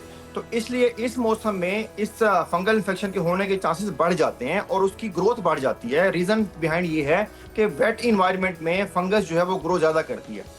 इसका इलाज क्या है? इसका इलाज ये है कि पहले तो हम प्रिकॉशंस की तरफ जाएंगे कि कोशिश करें कि हम अपने फॉर एग्जांपल फेस को ड्राई, उसको करें, पाँव को ड्राई करें, ज़्यादा देर गीला ना होने दें। दूसरी बात यह है कि अगर हो जाती है फॉर एग्जांपल, तो फिर डॉक्टर से कंसल्ट करके प्रॉपर मेडिसिन लें, इंस्पाइट ऑफ दिस कि आप घर पे अपना इलाज शुरू कर दें। फंगस में एक सबसे बड़ा प्रॉब्लम ये भी है कि अगर आप घरेलू टोटके यूज करते हैं या उसकी प्रॉपर ट्रीटमेंट नहीं करते तो उसमें रेजिस्टेंस आना शुरू हो जाती है। पहले अगर हम कम डोज वाली मेडिसिन दे के उसको ट्रीट कर सकते हैं, अगर आपने टाइम यूज को ट्रीट कर लिया, तो बाद में क्या होगा कि उसको हमें डोज की कैपेसिटी बढ़ानी पड़ती है। तो इसलिए रिकमेंडेशन ये है कि प्रॉपर डॉक्टर से कंसल्ट करके टाइमली इसका ट्रीटमेंट लें। ठीक है। अच्छा डॉक्टर साहब, इस मौसम के अंदर आपके बालों की स्किन भी बहुत ड्राई हो रही होती है, सर की स्किन और फिर बाल भी बहुत ज़्यादा ड्राई हो रहे होते हैं, तो उसके लिए क्या किया जाए? शैम्पू का इस्तेमाल कम कर दिया जाए, शावर कम लिया जाए, क्या हो सकता है उस सूरत में? क्योंकि बरसात जो है वो बालों पर भी, आपके स्कैल्प पर भी असरअंदाज होता है। लेकिन बिल्कुल ठीक कहा आपने। इसमें होता यूँ है कि इस सीजन में जो आपके शावर लेने की कैपेसिटी रूटीन है वो उसको तो कंटिन्यू करें, अदरवाइज पसीना आता है और फिर आप you can't cope up with that. तो इसलिए जो हमारी बालों के हिसाब से रिकमेंडेशन है, तो आपकी जो रूटीन केयर है बालों की, जो आप रूटीन में शैम्पू करें वही कंटिन्यू करें। करना क्या है, आपने कोशिश करें कि अगर फॉर एग्जाम्पल बाहर गए हैं, बारिश आ रही है, बाल गीले हो गए हैं, सर गीला हो गया, तो उसको फौरन से आप ड्राई करें, टॉवल से ड्राई करें, ताकि ज्यादा देर उसको गीला ना रहने दें। इस सीजन में ये केयर कर सकते हैं। बाकी जो बालों के गिरने की रीजंस हैं वो जनरल वही है कि जो डाइटरी डेफिशिएंसी हो सकती है, विटामिन डी डेफिशिएंसी हो सकती है, मेल में डिफरेंट इश्यूज हैं बालों के गिरने के, फीमेल में डिफरेंट इश्यूज हैं, हार्मोनल इंबैलेंस हो सकता है। तो वो रीजन है, ज्यादातर ये बालों के गिरने के ऊपर इफेक्ट नहीं करता। हाँ, अलबत्ता ये कि जो आपने बात किया कि स्काल्प के ऊपर खारिश हो सकती है, इचिंग हो सकती है, दैट में बी द रीजन कि अगर आप रेन में बाहर गए और आपने टाइमली बालों को ड्राई नहीं किया या फिर आपकी रूटीन इस तरह की है, तो वो फिर प्रॉब्लम कर सकते हैं। तो इसलिए बेहतर है कि जब भी आप बाहर जाएं या आपके बाल गीले हो जाएं, तो तो फिर उनको टाइमली ड्राई कर लें आप। अच्छा डॉक्टर साहब, बच्चे या बुजुर्ग दोनों की स्किन, दोनों की तबीयत हसास होती है, नाजुक होती है, और बच्चे तो बारिश का वेट कर रहे होते हैं, जैसी बारिश होती है तो उनकी ज़िद होती है कि वो बारिश में नहाना चाहते हैं। तो क्या तरीक़ाकार हो सकता है, किस तरह से एहतियात की जाए? अगर बच्चे नहा भी लेते हैं तो उनका ख्याल किस तरह से रखा जाए? बुजुर्गों के लिए भी बताइएगा इस मौसम में ख़ास तौर पर। देखिए बिल्कुल ऐसा ही है, बच्चों को अब नहाने से हम रोक नहीं सकते, तो इसका जो तरीका है वो ये है कि जब वो नहा के वापस आते हैं तो प्रॉपर उसको शावर दिलवाएं, जो भी नॉर्मल वाटर है जो आप रूटीन में यूज करते हैं, शावर लेने को प्रॉपर ड्राई करें और उनके कपड़े चेंज करें फौरन से। इसकी रूटीन को जो चेंज करने की जरूरत है वो ये कि जब नहा के वापस आते हैं तो कपड़े वो फौरन से चेंज करें और साथ शावर लेके उनको ड्राई कर दें। तो होगा क्या कि उससे उनकी जो स्किन है या उनके ऊपर अगर उसके साइड इफेक्ट आने तो वो नहीं आएंगे। इसकी यही एहतियात की जा सकती है। जहाँ तक बात की आपने बुजुर्गों की, तो बुजुर्गों में होता ही है कि उनकी चूंकि ज्यादा एज हो चुकी होती है, उनमें इम्यूनिटी लेवल कम हो चुका होता है, और अगर कोई प्रॉब्लम हो जाए तो उसकी जो बॉडी की हीलिंग कैपेसिटी है वो कंपैरेटिवली कंप्रोमाइज हो चुकी होती है। उसमें भी यही करना है कि अगर गीले हो जाएं उनको कोशिश ये करनी चाहिए कि स्किन को ड्राई रखें। ड्राई इन सेंस कि आप अगर वुजू करते हैं या फिर आप स्किन गीली हो गई हुई है तो उसको फिर ड्राई करें, और ड्राई करने से और कोशिश करें कि कोई ज्यादा वो ना हो, वूंड ना बने, कोई ऐसी चीज ना बने कि जिसकी हीलिंग में प्रॉब्लम हो। तो इससे इंशाल्लाह क्या होगा कि वो ठीक रहेगी। बिल्कुल जी, एहतियाती तदाबीर अपनाएं इस मौसम में और अपने आप को महफूज रखें। डॉक्टर मुबश्शिर डाहा हमारे साथ मौजूद थे, बहुत शुक्रिया आपका। और डॉक्टर साहब ये कह रहे थे कि बच्चे बारिश में नहा भी लेते हैं तो उनको मुकम्मल ड्राई कीजिए। ड्राई करने का मतलब ये नहीं है कि उनको बस स्पिनर में डालना है और उसके बाद आपने धूप में सुखाना है बच्चों को, बल्कि ये कीजिएगा कि उनको टॉवल ड्राई कर लीजिएगा तो ज़्यादा बेहतर रहेगा। जुनैद, ये अच्छा आपने बता दिया, बहुत से मौसम जो हमारे व्यूअर्स हैं वैसा भी कर सकते थे। तो आगे बढ़ते हैं नाज़रीन और कुछ बात कर लेते हैं क्रिकेट की। साबिक कप्तान भी हैं और बड़े फॉर्म में भी थे शान मसूद, लेकिन अनफॉर्चुनेटली वो इंजरी का शिकार हुए हैं और अब दूसरे टेस्ट में वेस्ट इंडीज़ के खिलाफ वो दस्तयाब नहीं होंगे। बाएं हाथ के बैटर हैं शान मसूद, जो कि पहले टेस्ट में उंगली पर गेंद लगने की वजह से इंजरी का शिकार हुए और पहले टेस्ट में ही उन्होंने एक शानदार सेंचुरी भी बनाई थी, लेकिन क्योंकि उनकी सेंचुरी भी हमारे काम ना आ सकी और 8 से ज़ायद जो हमारे बैट्समैन थे वो डबल फिगर में दाखिल ना हो सके, और अब ये बुरी खबर आई कि शान मसूद नहीं खेल पाएंगे। बिल्कुल, और शान मसूद के लिए हमारी बहुत सारी बेस्ट विशेस, बहुत सारी दुआएं कि वो जल्द रिकवर करके वापस टीम का हिस्सा बने। हमारे पास वैसे भी जो करने वाले प्लेयर्स हैं जो फॉर्म में होते हैं वो बहुत कम है, और अगर वो भी इंजर्ड हो जाते हैं तो फिर हम लोग काफ़ी सफ़र करते हैं। हमारी पूरी टीम इस वक्त सफ़र कर रही है। वैसे भी बाबर आजम सेंचुरी बनाते हैं, उनकी सेंचुरी काम नहीं आती। शान मसूद सेंचुरी करते हैं, वो भी काम नहीं आती। तो अगर हमारे बॉलर्स भी चल रहे हैं, वो भी काम नहीं आ रहे, तो हमारा एक एक प्लेयर इंपॉर्टेंट है। जो भी परफॉर्म करने वाला प्लेयर है हमें टीम में उसकी ज़रूरत है। तो हमारी बहुत सारी दुआएं, बहुत सारी बेस्ट विशेस कि आप बहुत जल्द सेहतियाब हों और एक बार फिर से टीम को ज्वाइन करें। टीम इंतजामिया का ये कहना है कि शान मसूद टीम के मेडिकल पैनल से इंजरी का इलाज करवा रहे हैं, जिसकी वजह से वो वेस्ट इंडीज़ के खिलाफ दूसरे टेस्ट से बाहर होंगे। और टीम इंतजामिया के मुताबिक शान मसूद इंजरी के बावजूद भी दौरे पर टीम के साथ ही रहेंगे और वो इंग्लैंड में उनकी शमूलियत का फैसला उनकी जो सेहतियाबी है उससे जुड़ा हुआ है। उम्मीद करते हैं, दुआ करते हैं कि वो जल्द सेहतियाब हों, टीम का हिस्सा और बेहतरीन परफॉर्म करें, पाकिस्तान जीत से हमकिनार हो सके। बिल्कुल जी, यहाँ पर एक ब्रेक शामिल करते हैं, आप कहीं मत जाएगा, दीगर हम इश्यूज होंगे इस ब्रेक के बाद। हमारे साथ बैक। आजकल बरसात का मौसम है और उससे जुड़े बहुत से चैलेंजेस जिसका हमें सामना करना पड़ता है। अफसोसनाक खबरें भी हमें रोज़ाना की बुनियाद पर मौसूल हो रही हैं, क्योंकि बोसीदा मकानों की छतें गिर रही हैं और मानसून बारिशों के अंदर ये जो बारिश है हमारे लिए ज़हमत उस वक्त बन जाती है जब ये सारे जो नकाइस हैं वो इंसानी जान के दर पे हो जाते हैं। 29 अफराद जान की बाजी हार चुके हैं गुज़िश्ता दिनों होने वाली बारिशों के नतीजे में, और ये सिर्फ लाहौर और गिरदनवाह के आदाद शुमार हैं। इसके अलावा अगर पूरे पाकिस्तान की बात की जाए तो ये आदाद शुमार कई गुना बढ़ जाते हैं। बिल्कुल ऐसे ही, और ऐसी मुनहदम होती हुई इमारतें जो कि जान के दर पे हो जाती हैं वो बहुत ज़्यादा हैं। हुकूमत इनकी निशानदेही भी करती रहती है, लेकिन इसके बावजूद ना तो उन इमारतों को खाली करवाया जाता है और ना ही उन इमारतों को की मुरम्मत करवाई जाती है। और जब बरसात का मौसम होता है, सैलाबी सूरत हाल होती है, तो बहुत सारे इलाके डूब भी जाते हैं। पिछले साल भी ऐसा ही कुछ हुआ था और इस साल भी। और जब वो इलाके डूब जाते हैं, वो घर कई कई दिनों तक पानी के अंदर डूबे रहते हैं। तो क्या वो घर दोबारा रहने के काबिल रहते हैं या नहीं रहते हैं, और उन घर के लिए फिर क्या कुछ करना करना चाहिए और कंस्ट्रक्शन करते वक्त आपको किन अवामिल का ख्याल रखना होगा ताकि आपकी बुनियादें मजबूत हों, बिल्डिंग मजबूत हो, जो कि आपके ख्वाब, आपके बच्चों का वो रहने की एक आमाजगा होती है। तो इस पर बात करने के लिए हमारे साथ मौजूद हैं रिजवान सरवर, माहिर तामीरात हैं। आप रहेंगे आपको रिजवान साहब, और आप इसे जानेंगे कि आखिर हम क्या ऐसी गलतियां कर बैठते हैं घर की तामीर शुरू करने से पहले जो हमें नहीं करनी चाहिए, और क्या करना चाहिए ये भी बता दीजिएगा। फिर आ जाएंगे सैलाबी सूरत हाल और पानी में डूबे हुए घरों के। एक न्यूज़ का जिन्होंने टाइम दिया हमें, सबसे पहले तो जिस तरह भी आपने जिक्र किया कि बहुत सारा हमने जानी नुकसान किया है, मेरा एक ही कंसर्न है इस हवाले से। हम पहले भी डिफरेंट प्लेटफॉर्म से बात करते आए हैं कि जानी नुकसान हम बर्दाश्त कर लेते हैं, मगर कंस्ट्रक्शन मटेरियल जो है उसको बेहतर नहीं करते। हम जब अपना घर बनाते हैं, क्योंकि हर चीज़ गवर्नमेंट का कसूर भी नहीं है, जहाँ पर गवर्नमेंट का कसूर है हम उसकी भी निशानदेही करेंगे, मगर जहाँ पर हमारा अपना कसूर है वो ये है कि हम जब अपने घर की कंस्ट्रक्शन करते हैं, नंबर 1 हम फाउंडेशन को मजबूत नहीं करते। आप सुनते भी होंगे, ज़ुबान ज़द-ए-आम है कि जब घर बनाया जा रहा होता है तो हम अक्सर कहते हैं यार कि पुरानी ईंटें हैं या गीला सीमेंट है, कोई बात नहीं, यूज़ कर लें। होता ये है कि जैसे भी बारिशों का सीज़न है, हम देखते हैं बारिश का पानी एक जगह खड़ा हुआ है, वो सूख गया तो हम समझते हैं कि मामला ठीक हो गया, मगर जो रेत होती है, जो मिट्टी होती है, वो गीली रहती है, उसकी तासीर जो होती है वो गीली रहती है। तो उस वजह से वो मजबूती नहीं आती। हम अक्सर हाई-राइज़ जब प्रोजेक्ट्स बनाते हैं तो उसमें हम ये देखते हैं, हम नॉर्मली ये कहते हैं कि जितनी बिल्डिंग ऊपर है ज़मीन के, उतनी बिल्डिंग ज़मीन के नीचे भी है, यानी उसकी फाउंडेशन इतनी मजबूत की जाती है, स्टील वर्क किया जाता है, सीमेंट वर्क किया जाता है। फिर number 2 which is very important, जो 80% रिहायशी एतबार से जब घर बनाए जाते हैं लोग उसको फॉलो नहीं करते, वो ये है कि जब आप फाउंडेशन बना रहे होते हैं घर की, उसमें वाटर प्रूफिंग नहीं होती।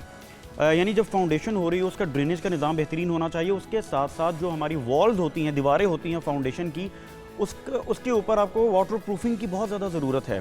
क्योंकि हमने देखा कि ये जो अभी आप जिक्र कर रहे हैं, जिस तरह घर गिर जाते हैं या दीवारों में नमी आ जाती है, दरारें आ जाती हैं, वो इस वजह से आती हैं क्योंकि फाउंडेशन ही मजबूत नहीं है, और उसके बायस फिर वो मामला बढ़ता जा रहा होता है, और फिर खस्ता हाल बिल्डिंग्स होती हैं, और फिर मेंटेनेंस भी नहीं होती, और फिर हम इस पर गौर भी नहीं करते। नंबर 1। नंबर 2, मटीरियल की तरफ हम आते हैं। मटीरियल मार्केट में हर तरह का बिक रहा है, कोई चेक एंड बैलेंस नहीं। और इस पर मैं बल्कि गुजारिश भी करूंगा आपके इस प्लेटफॉर्म के जरिए गवर्नमेंट ऑफ पाकिस्तान से, गवर्नमेंट ऑफ पंजाब से, कि जो कंस्ट्रक्शन मटेरियल इस्तेमाल हो रहा है उसके कोई पैरामीटर्स बनाए जाएं। हर डिफरेंट कंपनीज हैं, हर तरह का मटेरियल बेचा जा रहा है, फिर उसके ऊपर सीमेंट, बजरी, रेत और सरिया, इन सब की बात जी एग्जैक्टली। कंस्ट्रक्शन मटेरियल जिसमें स्टील आ जाता है, बजरी आ जाती है, ये जिसको सीमेंट हम देखते हैं, ब्रिक्स आ जाती हैं, ईंटें आ जाती हैं। अब इसमें होता क्या है, जब मटेरियल हर तरह का मार्केट में आएगा, वो बिकेगा, यकीनन फिर इस्तेमाल होगा, खस्ता हाल कंस्ट्रक्शंस होंगी, तो इससे भी अगर हम फॉलो करें तो हादसा। अच्छा रिजवान साहब, दो गलतियां हो रही हैं दो तरफ से। एक तो ये कि आपने निशानदेही की कि सिर्फ सारा कुछ मलबा गवर्नमेंट पर नहीं डाला जा सकता, हम अपने भी जिम्मेदारी लेनी होगी। तो उसमें हुकूमत के करने वाले क्या काम है, थोड़ा उसको भी इलैबोरेट कर दीजिएगा। हम किन किन चीज़ों पे गलती करते हैं, क्योंकि एक चीज़ ये है कि कमर्शियली जो घर बनाते हैं, जो बेचने के पॉइंट ऑफ व्यू से बनाते हैं, वो बहुत सी चीज़ों पे, चाहे वो ईंट हो, वो दर्जा अव्वल की बजाय दूसरी या तीसरे दर्जे की चीज़ लगाएंगे, सरिया भी इसी तरह से, टीआर गार्डर, तो वहाँ पे कहाँ पे चीज़ें कॉम्प्रोमाइज़ हो रही हैं, गवर्नमेंट क्या कर सकती है और हम क्या कर सकते हैं ये नुकसान, क्योंकि इंसानी जान से बढ़ के तो कुछ नहीं हो सकता, इसको कम से कम करना। नंबर 1, गवर्नमेंट जो है वो सबसे पहले पैरामीटर सेट कर सकती है, जिस तरह मैंने पहले जिक्र किया कि कंस्ट्रक्शन की क्वालिटी क्या होनी चाहिए, और उसके बाद वो चेक एंड बैलेंस कर सकती है। जैसे हम घरों की बात करें, घरों के साथ साथ मैं कमर्शियल बिल्डिंग्स की तरफ भी आऊँगा, क्योंकि लाहौर ने अब एक्सेप्ट कर लिया है वर्टिकल लिविंग को, और आप देख रहे हैं बेशुमार यहाँ पर वर्टिकल प्रोजेक्ट्स बन रहे हैं, डाउन टाउन्स बन रहे हैं, और उसमें अपार्टमेंट होते हैं, उसमें कमर्शियल आउटलेट्स होते हैं, शॉपिंग मॉल्स बन रहे हैं। तो ये बड़ा अहम है कि गवर्नमेंट ख़ास तौर पर इस तरह का कोई इदारा हो, इदारे तो बहुत सारे हैं, लेकिन वो ऐसा इदारा हो जो ख़ास तौर पर कंस्ट्रक्शन हो रही हो, जो भी साइट्स किसी भी टाउन में हो या ओपन, अभी कहीं पे ऐसी कंस्ट्रक्शन हो रही है जो अप टू द मार्क हो, जो कि तमाम जो बैनुल-अक़वामी मयार हैं उसके मुताबिक हो, चाहे वो किसी स्पेसिफिक सोसाइटी में ही क्यों ना हो। आपको लगता है कि ऐसा कहीं काम हो रहा है? बिल्कुल बेहतर काम भी हो रहा है मार्केट में। जो बेहतर काम हो रहा है हमें उसकी भी निशानदेही करनी चाहिए। वो ओपन शोकेस किया जाता है, जिस बिल्डिंग में जो बिल्कुल सही। मटेरियल इस्तेमाल हो अच्छा, रहा है बिल्डर रिजवान साहब आप बिल्कुल सही कह रहे हैं, और इस वक्त मटेरियल बहुत तरह का मार्केट में मौजूद है। कुछ अच्छी कंपनियां भी हैं जो कि बहुत अच्छा मटेरियल भी बना रही हैं, और जिनके घर गिर रहे हैं वो शायद लो क्वालिटी ही यूज़ करें क्योंकि वो middle and lower middle class से ताल्लुक़ रखते हैं। टीआर गार्डर का इस्तेमाल किया जा रहा है, जिसको कुछ वक्त पहले तक तो बड़ा अच्छा और मजबूत छत समझी जाती थी, वो भी छतें गिर रही हैं। फिर उसके बाद पानी के अंदर जो घर रहते हैं काफ़ी देर तक, क्योंकि बहुत सारी सोसाइटियाँ इस वक्त डूबी हुई हैं, बहुत सारे घर सराउंडिंग में जो कि दरियाओं के किनारों पर हैं वहाँ पर डूबे हुए हैं।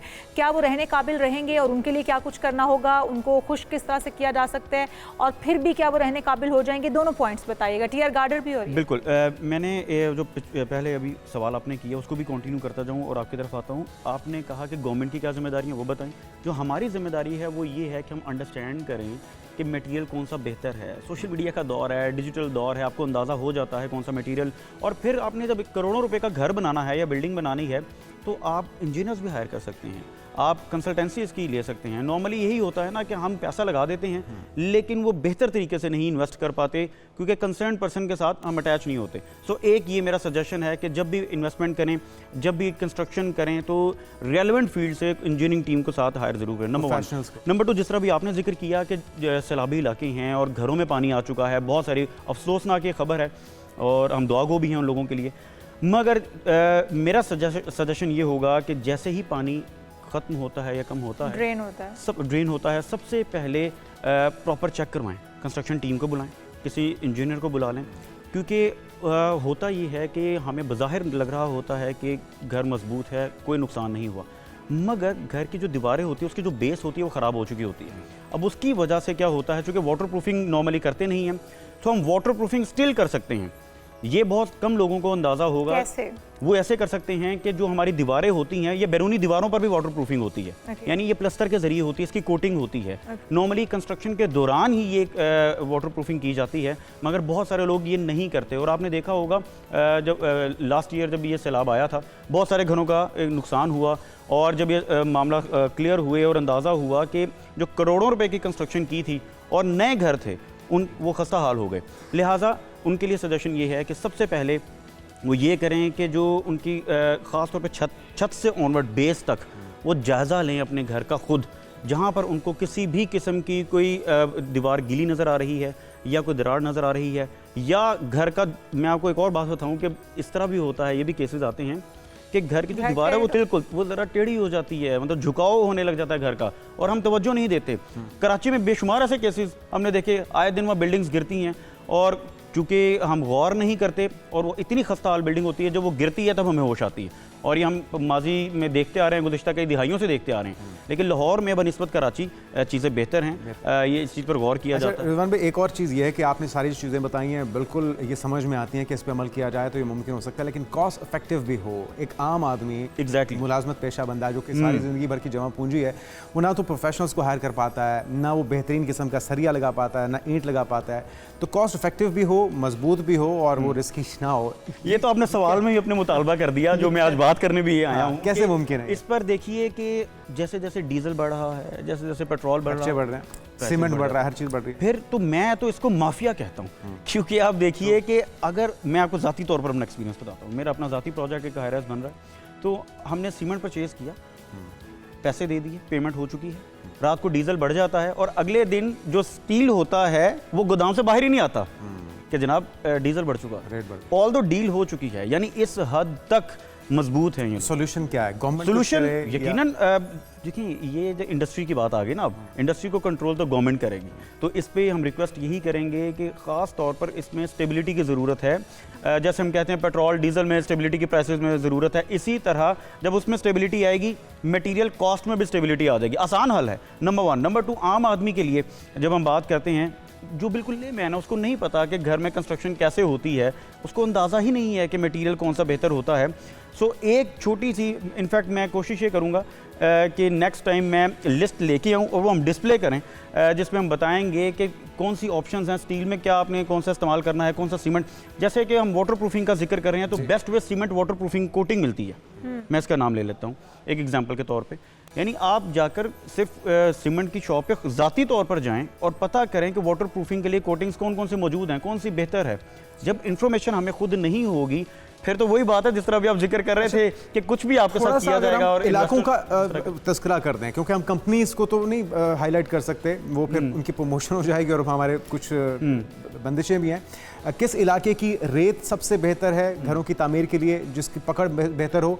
सीमेंट कौन सी किस इलाके में बनती है? इसी तरह से बजरी है, ईंट है, क्योंकि मिट्टी का भी बड़ा फर्क होता जी है। हाँ, जी हाँ, भट्टे जिसमें बनती है जी, उसका जी। भी बड़ा फर्क होता है। तो कहाँ कहाँ पे क्या चीज़ बेस्ट मिलती है जो इस्तेमाल की? प्रेफरेबली जो हाई राइज प्रोजेक्ट्स में भी जो मट्टी रेत इस्तेमाल हो रही है वो दरिया चनाब की होती है। ठीक है, दरिया की मट्टी यूजली इस्तेमाल की जाती है और ये घरों में अवॉइड किया जाता है कि इस तरह की इन्वेस्टमेंट की जाए, क्योंकि उसमें आपका सरमाया कुछ ज़्यादा लगता है बनिस्बत, क्योंकि वो ट्रांसपोर्टेशन है सारा। मगर मट्टी दरिया की लगती है तो वो मजबूत होती है, नंबर वन।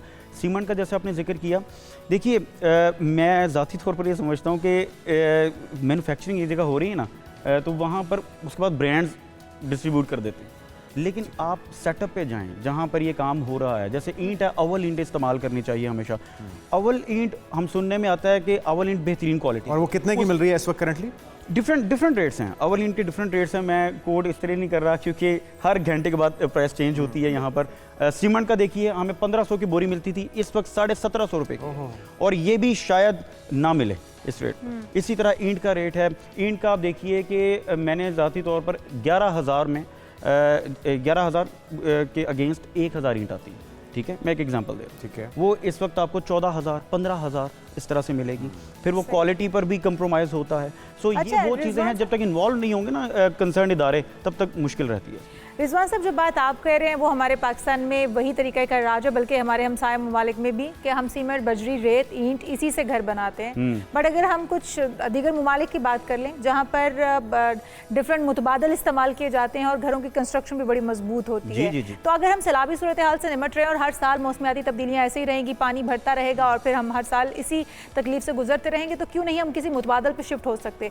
और अगर मुतबादल पे हम घर बनाने पर आते हैं तो क्या क्या मटीरियल हो सकते हैं जो कि हम डिफरेंट जो तरक्की याफ्ता ममालिक हैं उनके अंदर देख रहे हैं मटीरियल, जहाँ पर मौसम बड़े क्रूशल किस्म के आते हैं, बहुत बर्फबारी भी, ठंड भी, सर्दी भी, बारिशें भी, वहाँ पर क्या यूज़ होता है? अब देखिए कि जब हम यूरोप में भी जाते हैं, वहाँ पर भी सिर्फ स्टील फ्रेम्स के साथ घर बने हुए होते हैं।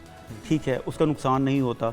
और ये बड़ा ज़बरदस्त आपने सवाल किया कि पाकिस्तान में और ख़ास तौर पर ऐसे इलाकों में जो दरिया के करीब हैं, जहाँ पर पानी ज़्यादा खड़ा हो, फाइबर और वुड का इस्तेमाल, वुड का इस्तेमाल हो सकता है, मगर स्टील का मैं आपको बताऊं कि आज भी कुछ कॉन्ट्रैक्टर्स ऐसे मौजूद हैं जो फाउंडेशन होती है, जो बेस होती है, उसके अंदर वो सीमेंट इस्तेमाल नहीं करते, वो सिर्फ स्टील इस्तेमाल करते हैं। और वो ऐसे लोग हैं क्योंकि वो कई दिहाइयों से काम करते आ रहे हैं, उनका बिलीव इस चीज़ पर है कि हम स्टील के साथ ही, और जो ख़ास तौर पर होती है कंक्रीट पोरिंग जो है, उसमें भी काफ़ी सारी चीज़ें हैं। क्योंकि टेक्निकल चीज़ें मैं आसान करके बताऊं तो जो कंक्रीट पोरिंग है ये स्टील के साथ मजबूती होती है फाउंडेशन की। तो कंक्रीट पोरिंग जो है इस पर भी तवज्जो देनी चाहिए कि ये मटेरियल बेहतर हो, ये मिक्सचर बेहतर हो, जिसमें बजरी बेहतरीन इस्तेमाल की जाए, और क्वांटिटी जो है, क्वांटिटी मैटर्स। क्योंकि नॉर्मली दीवारों में हम अक्सर देखते हैं कि दीवारें ख़राब जो हो जाती है, उसमें एक रीज़न ये भी होता है कि जो सीमेंट का इस्तेमाल ज़्यादा किया गया होता है। तो ये चंद एक टेक्निकल चीज़ें जिनका ख्याल रखना ज़रूरी। लास्टली, क्योंकि बहुत से जो वाक़यात हो रहे हैं वो टीआर गार्डर की छतें गिरने से हो रहे हैं, इसकी लाइफ कितनी होती है? लोग अगर इसका इस्तेमाल करेंगे, कुछ पैसों की बचत तो हो जाएगी, लेकिन वो कितने अरसे सर्वाइव कर लेगी? क्योंकि अल्टीमेटली तो उसने गिरना ही है। देखिए, अरसा तो इसमें है ही कोई नहीं। जब कोई खुदा न खासा ऐसा वाक़या होता है, कोई मुश्किल वक्त आता है, ज़्यादा बारिश आती है, या कोई खुदा न खासा ज़ल्ज़ला भी आता है, एक सीज़न भी बर्दाश्त नहीं करता। सो गुजारिश और रिक्वेस्ट सबसे यही है जो अपना घर, और ख़ास तौर पर जो इन्वेस्टर्स हैं उनसे भी गुजारिश ये है कि वो हल्का हाथ रखें, और जो मटेरियल है ना, ख़ास तौर पे कंस्ट्रक्शन के हवाले से, इस पर बिल्कुल कंप्रोमाइज़ ना करें, क्योंकि चंद एक पैसे तो बचा लिए जाते हैं फॉर द टाइम बिंग, लेकिन वो ज़िंदगी की जो एक कीमत है, कीमत से बढ़कर। थैंक यू सो मच, बहुत शुक्रिया। हमारे साथ मौजूद थे रिजवान सरवर। और आपको मुतबादिल रास्तों पर अब जो तरीक़ेकार हैं वो इख्तियार करने चाहिए, क्योंकि जब टीआर गार्डर्स इस तरह की भारी भरकम छतें गिरती हैं तो नीचे दब जाने वाले लोगों के बचने के चांसेस बहुत कम होते हैं। और जो इस वक्त दीगर ममालिक में तरीक़ाकार राइज है, अगर हम उसको अपना लें तो फिर बहुत सारे जानें भी बच सकती हैं और कॉस्ट इफेक्टिव भी हो सकता है। यहाँ पर हम एक ब्रेक शामिल करेंगे, आप कहीं मत जाएगा, दीगर हम इश्यूज़ होंगे इस ब्रेक के बाद। Stay with us.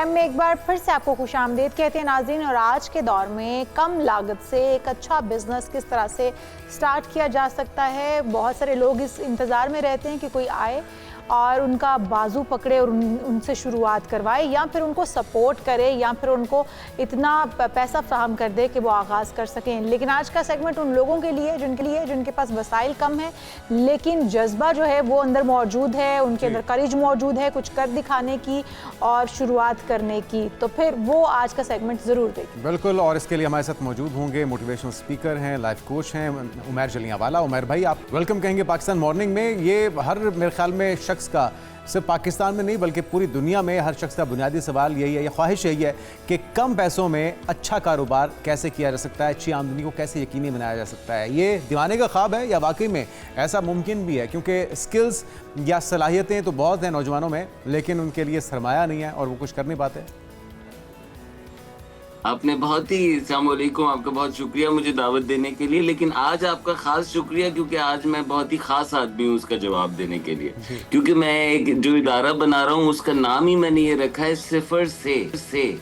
तो जवाब ये है कि बहुत कम से आप बहुत ज्यादा बना सकते हैं, लेकिन उसके लिए आपका दिमाग और हाथ कुछ ऐसा करना जान गया हो, कुछ ऐसी उसमें सलाहियत आ गई हो जिसकी बहुत मांग हो, तो आप बेतहाशा बना सकते हैं। सो जिस तरह आर्टिस्ट बना लेते हैं, कुछ नहीं होता, छोटी मोटी चीजें जिनको हम फेंक देते हैं उनसे मिला के बना लेते हैं, ऐसे आप समझे पूरी दुनिया का जो अब कचरा पड़ा हुआ है वो आपको दावत दे रहा है। और कचरे से मुराद सिर्फ वो नहीं जो हम गंद कचरा कुंडी में देखते हैं, बल्कि तमाम इंडस्ट्रीज का। और सर्कुलर इकोनॉमी बन रही है। पहले हमने कंजम्पशन इकोनॉमी बनाई, यानी चीजें खर्ची, इस्तेमाल की, फेंक दी। अब जो फेंका हुआ है वो इटसेल्फ एक बहुत बड़ी अपॉर्चुनिटी है।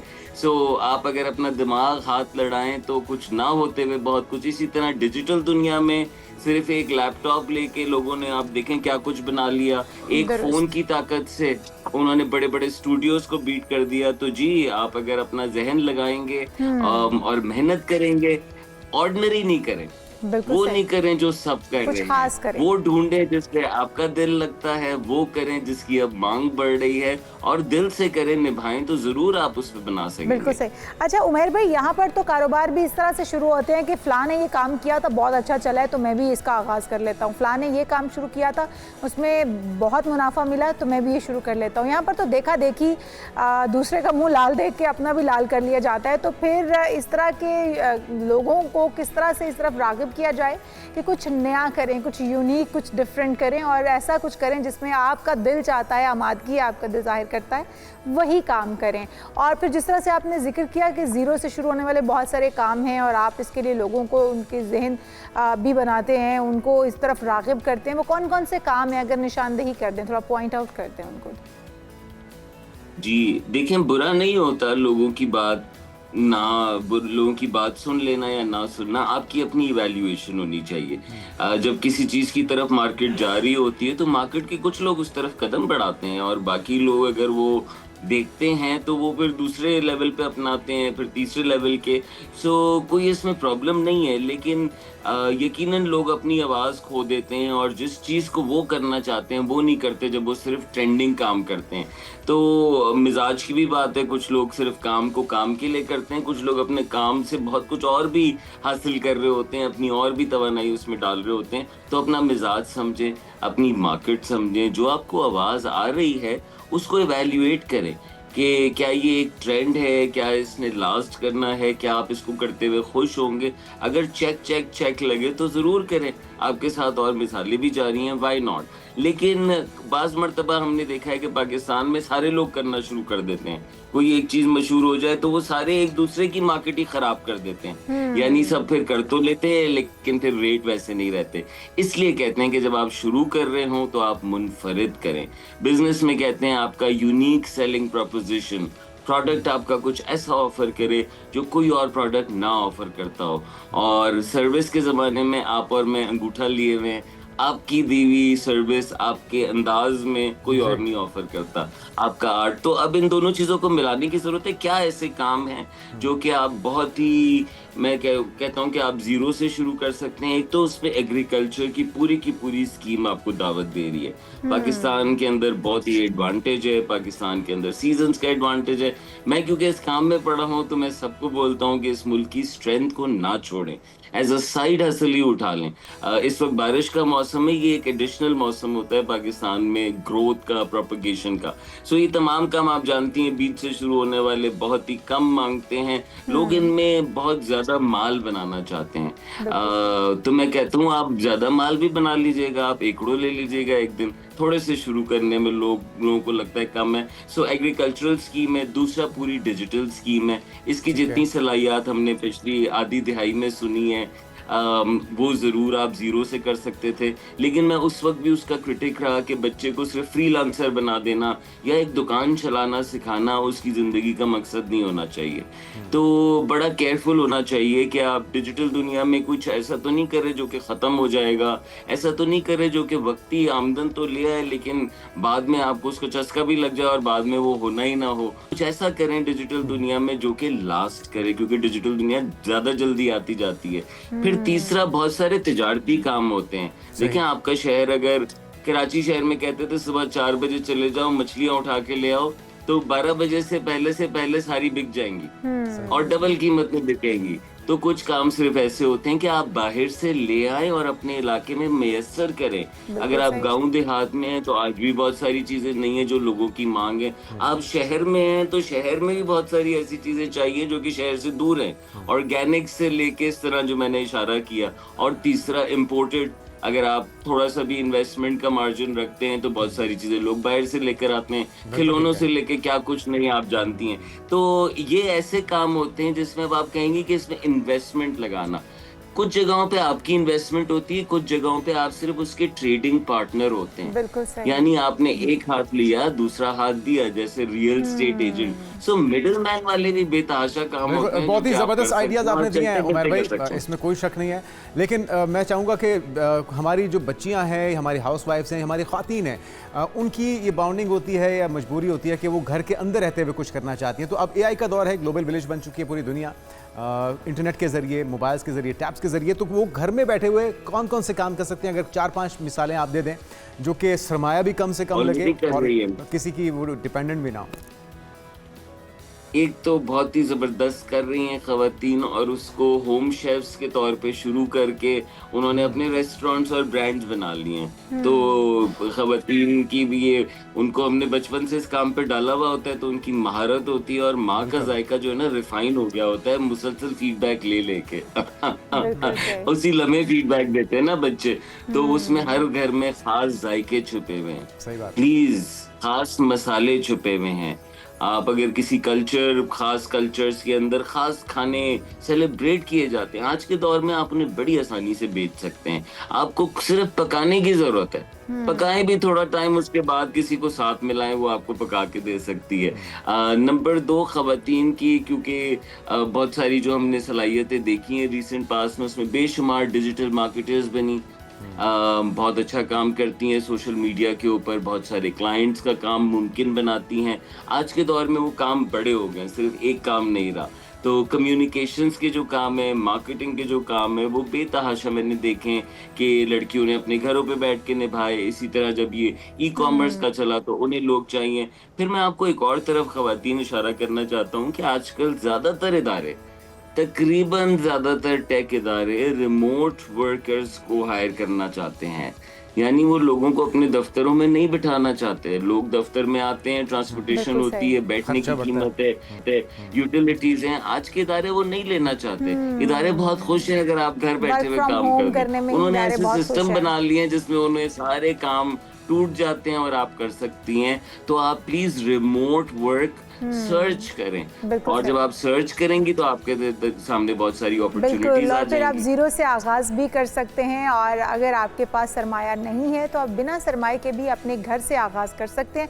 बहुत शुक्रिया। हमारे साथ उमैर जलियांवाला मोटिवेशनल स्पीकर मौजूद थे, बहुत सारे मुफीद मशवरे उन्होंने दिए हैं जिनके बाद आपका बहुत फ़ायदा हो सकता है। हम यहाँ पर एक ब्रेक शामिल करेंगे। जब ब्रेक से वापस आएंगे तो बात करेंगे सदका, सदके की अहमियत, देने का तरीका, इस पर बात होगी इस ब्रेक के बाद। Welcome back. इस्लामी तालीमात के मुताबिक सदका एक अजीम इबादत है जो कि अल्लाह की रज़ा हासिल करने, ज़रूरतमंदों की मदद करने और मुसीबतों से हिफाजत की दुआ के तौर पर किया जाता है। और हदीस में आया है कि सदका बलाओं को टालता है। लेकिन सदक़े का सही तरीका क्या होना चाहिए बुर्ज के हिसाब से, और किस बंदे के लिए कितना सदका ज़रूरी है, दिन कौन से बेहतर हैं, किस किस चीज़ का सदका किया जा सकता है, इस पर आज हम बात करेंगे। बिल्कुल, और आपने सिर्फ जुनैद कहा कि मुसीबतों को टालता है, ये साथ ही साथ आपका रिस्क कुशादा भी करता है। आपको सदका खैरात जो है वो बहुत सारी बलाओं से ही नहीं सिर्फ टालता बल्कि आपका रिस्क वाफर मिकदार में कर देता है। तो आज हम तरीक़ाकार जान लेते हैं कि किस बुर्ज के लिए कौन सा सदका जो है वो सही रहेगा।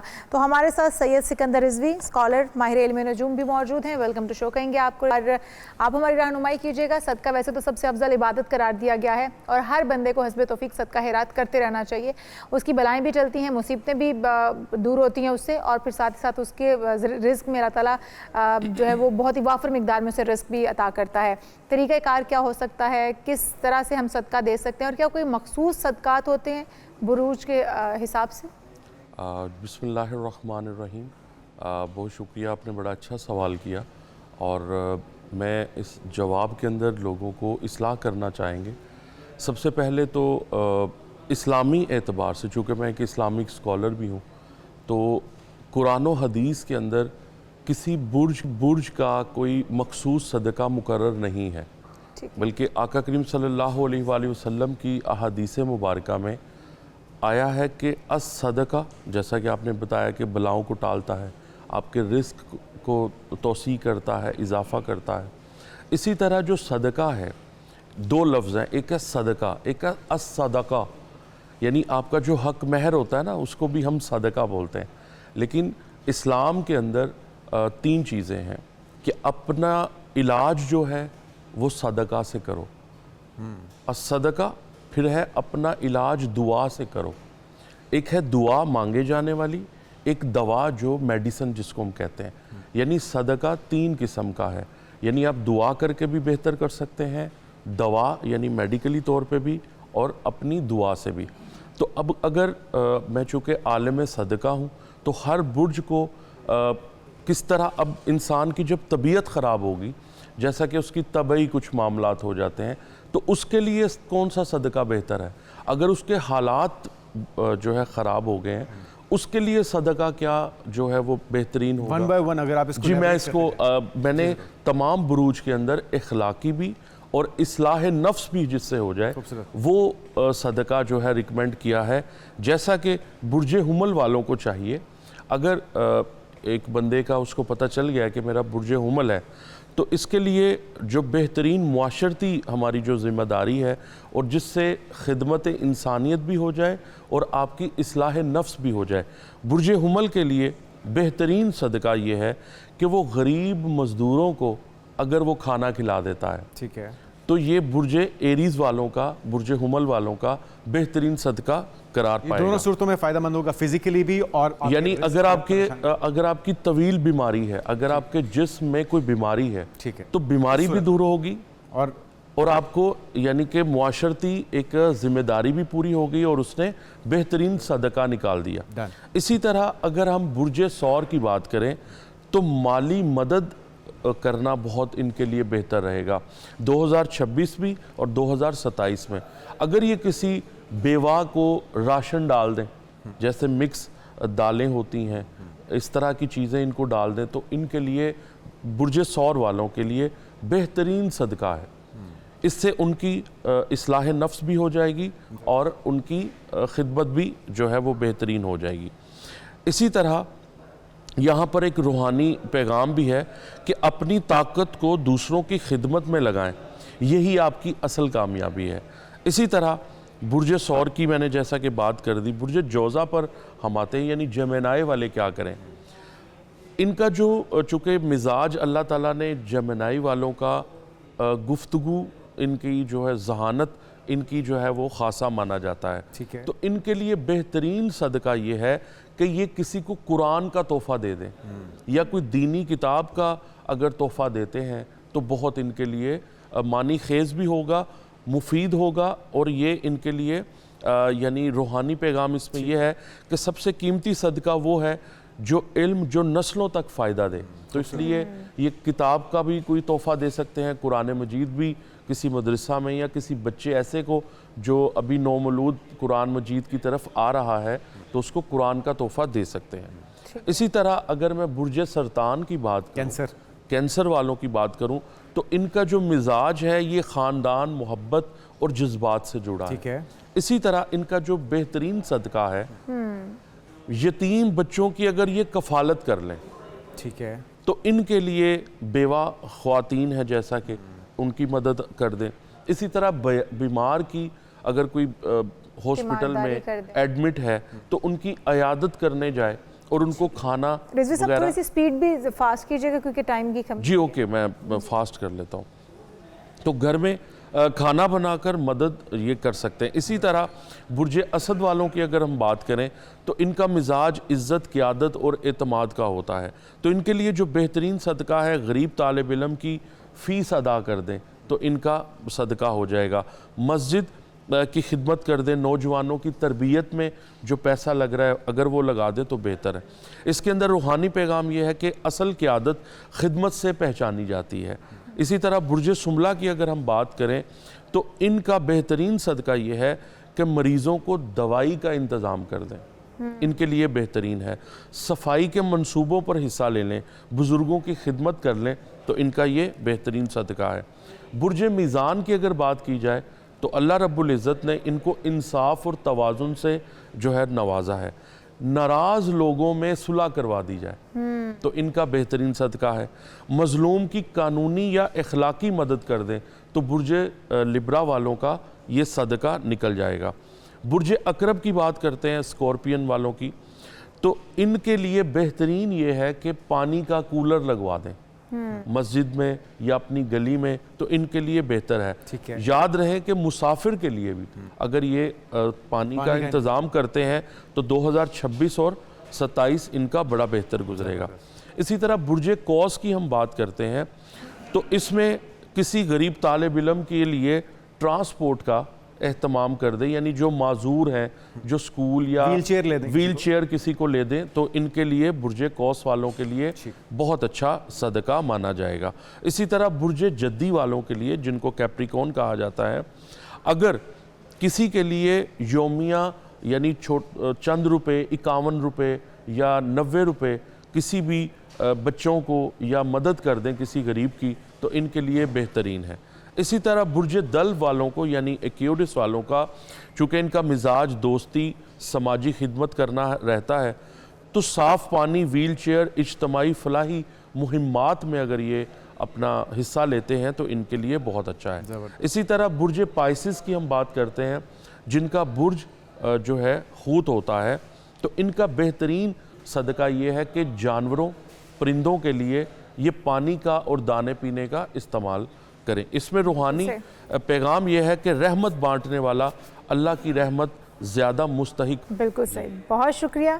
सैयद सिकंदर रिजवी इस्लामिक स्कॉलर हमारे साथ मौजूद थे, माहिर इल्म नजूम मौजूद थे। बड़ी खूबसूरती से उन्होंने तमाम सदकात के हवाले से बता दिया है कि तमाम बुरूज किस तरह से अपना सदकात दे सकते हैं और अल्लाह ताला की कुर्बत हासिल कर सकते हैं। प्रोग्राम का वक्त भी ख़त्म हो चुका है तो हम चाहेंगे आपसे इजाज़त। अपना बहुत सारा ख्याल रखिएगा। आपकी हमारी मुलाकात होगी इंशाल्लाह मंडे को। तब तक के लिए अल्लाह हाफ़िज़।